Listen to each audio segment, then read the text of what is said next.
Wikipedia channel में आपका स्वागत है। मैं विपुल जैन आज आपको बताने जा रहा हूँ इम्पोर्टेंट क्वेश्चन, चैप्टर नेम जैव प्रक्रम।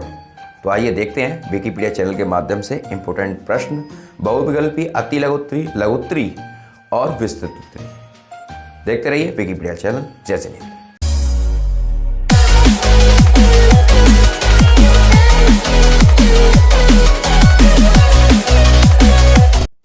मित्रों, यहाँ पर मैंने प्रश्न को लिखा है, पहले से यहाँ पर मैंने टिक को लगा रखा है। आप प्रश्न को देखते जाइए और पढ़ते जाइए।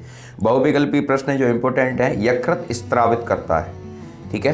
पित्तरस में यकृत स्त्रावित होता है। यकृत विटामिन सी का एक अच्छा स्रोत है। वैसे विटामिन के सभी प्रश्न अच्छे हैं। संतरा है, इसमें किस विटामिन की कमी से स्कर्वी रोग होता है? विटामिन बी की कमी से स्कर्वी रोग होता है। हीमोग्लोबिन महत्वपूर्ण भूमिका निभा रहा है श्वसन में। ग्लाइकोलिसिस की प्रक्रिया संपन्न होती है कोशिका द्रव्य में। ग्लाइकोजोनिस क्रिया में बनता है ग्लाइकोजन। पौधे में भोजन का स्थानांतरण होता है फ्लोएम द्वारा, ठीक है। अगला प्रश्न है, ये जैव प्रक्रम के ही क्वेश्चन है सारे। प्रकाश संश्लेषण क्रिया में ऑक्सीजन गैस निकलती है जल के विघटन से। निम्न में से विटामिन का कौन सा जोड़ा जल में घुलनशील है? विटामिन बी और विटामिन सी। ऊर्जा की मुद्रा है एटीपी।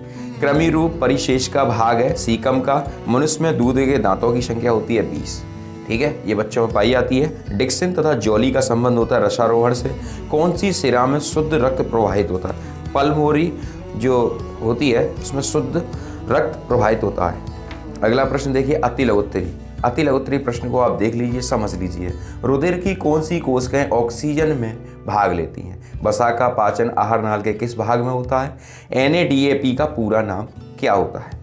प्रोटॉन्स क्या है? इसका निर्माण किन अवयवों के भाग लेने से होता है? ATP और ADP का पूरा नाम लिखिए। कौन सी सिरा हृदय में शुद्ध रुधिर लाती है या किस सिरा में शुद्ध रुधिर नहीं पाया जाता या पाया जाता है? पल्मोनरी धमनी में किस प्रकार का रुधिर पाया जाता है और क्यों? प्रकाश संश्लेषण किसे कहते हैं? प्रकाश संश्लेषण के लिए आवश्यक विभिन्न घटकों के नाम लिखिए। प्रकाश संश्लेषण का बता दूं मैं आपको, प्रकाश संश्लेषण का प्रश्न हर बार आ रहा है और इसे आप अच्छे से तैयार कर लें। हीमोग्लोबिन कहाँ होता है? इसका मुख्य कार्य लिखिए। और रुधिर का लाल रंग किसके कारण होता है? हीमोग्लोबिन एक ऐसा है हीमोग्लोबिन एक ऐसा है जिससे ब्लड एक गाढ़ा रक्त लाल रंग का होता है। अमीबा में किस प्रकार का पाचन होता है? लार क्या है? लार में कैसे एंजाइम पाए जाते हैं, ठीक है। लार में एक टॉयलिन नामक अभिकर्म होता है। लार में क्षारीय पदार्थ पाए जाते हैं। अगला प्रश्न देखिए, लघुत्तरीय। प्रकाश संश्लेषण को प्रभावित करने वाले कारकों के नाम लिखिए। रुधिर वाहिनियों किसे कहते हैं? इनके प्रकार लिखिए। वाष्पोजन को प्रभावित करने वाले कारक कौन कौन से हैं? श्वसन और श्वासोच्छ्वास में क्या अंतर है, ठीक है। ये फेफड़े से संबंधित है, श्वसन और श्वासोच्छ्वास। निम्नलिखित विटामिन के स्रोत एवं उनकी कमी से होने वाले रोगों का वर्णन कीजिए।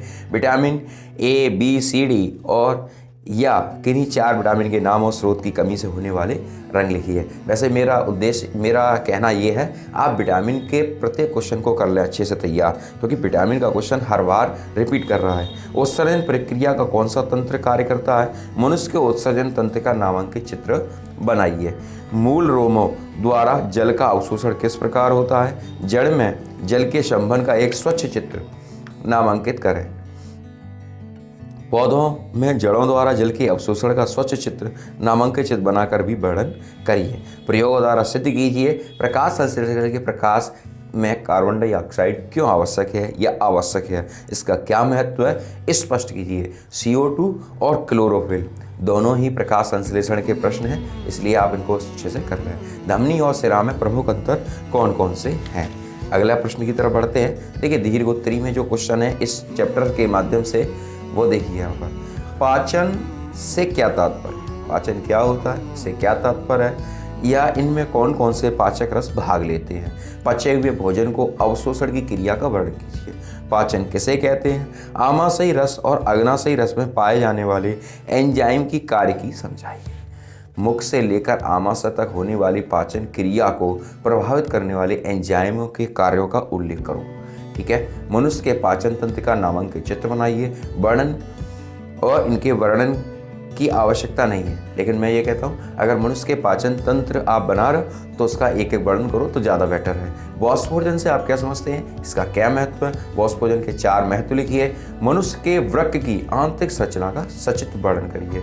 देखिए बॉडी से एक ना एक क्वेश्चन अवश्य आएगा, चाहे वो हृदय हो, चाहे आपकी किडनी हो, वृक्क हो, ठीक है, तो या आपका फेफड़ा हो, तो इनसे आपके क्वेश्चन हर बार आ रहे हैं, तो आप इनको समझ लीजिए अच्छे से।